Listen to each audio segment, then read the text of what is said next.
Quantic Dream has always been about creating interactive experiences that have emotion at their core. It's about telling the story of characters and giving the player the possibility, through their actions, to change the way the story unfolds. When I write my script, I have an idea of how I want the story to be played. So we try to render David's idea into a game and see with him if it matches what he had in mind.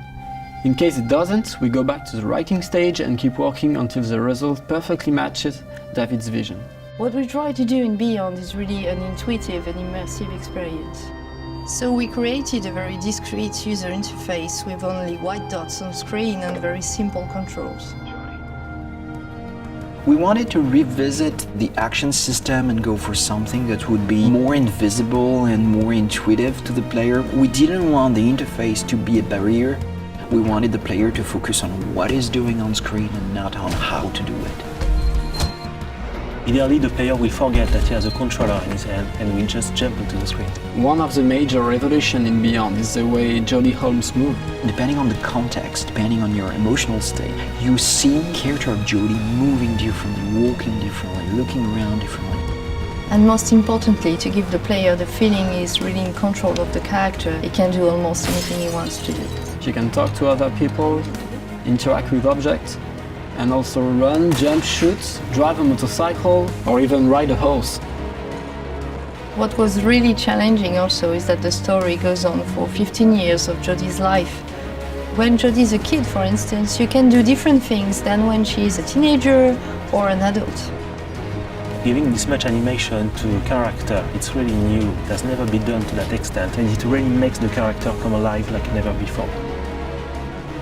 We wanted to have these new mechanics with Aiden. I wanted to give this feeling of flying around and going through matter and through walls. So we started making some research on how ghosts would move or even a fish would swim underwater. We thought that using orbs is an interesting approach. It would give us this physicality that we need to interact with matter. It became really something natural to assign them to the two analog sticks and have to play with them, to focus them, or on the opposite, to split them apart. During the process of this production, we made what we call user tests. You just watch people playing and you see where they succeed, where they fail. If a player don't get it right, it's only our fault. So we work very hard to be able to correct it and give the best experience possible. After each user test, it's meeting after meeting just to find a good solution to every single issue the player may have had. I guess what we're looking for with the gameplay is really to find an interface that will allow you to play live. And we try to get closer and closer of the ideal interface where you don't think anymore, you just do it.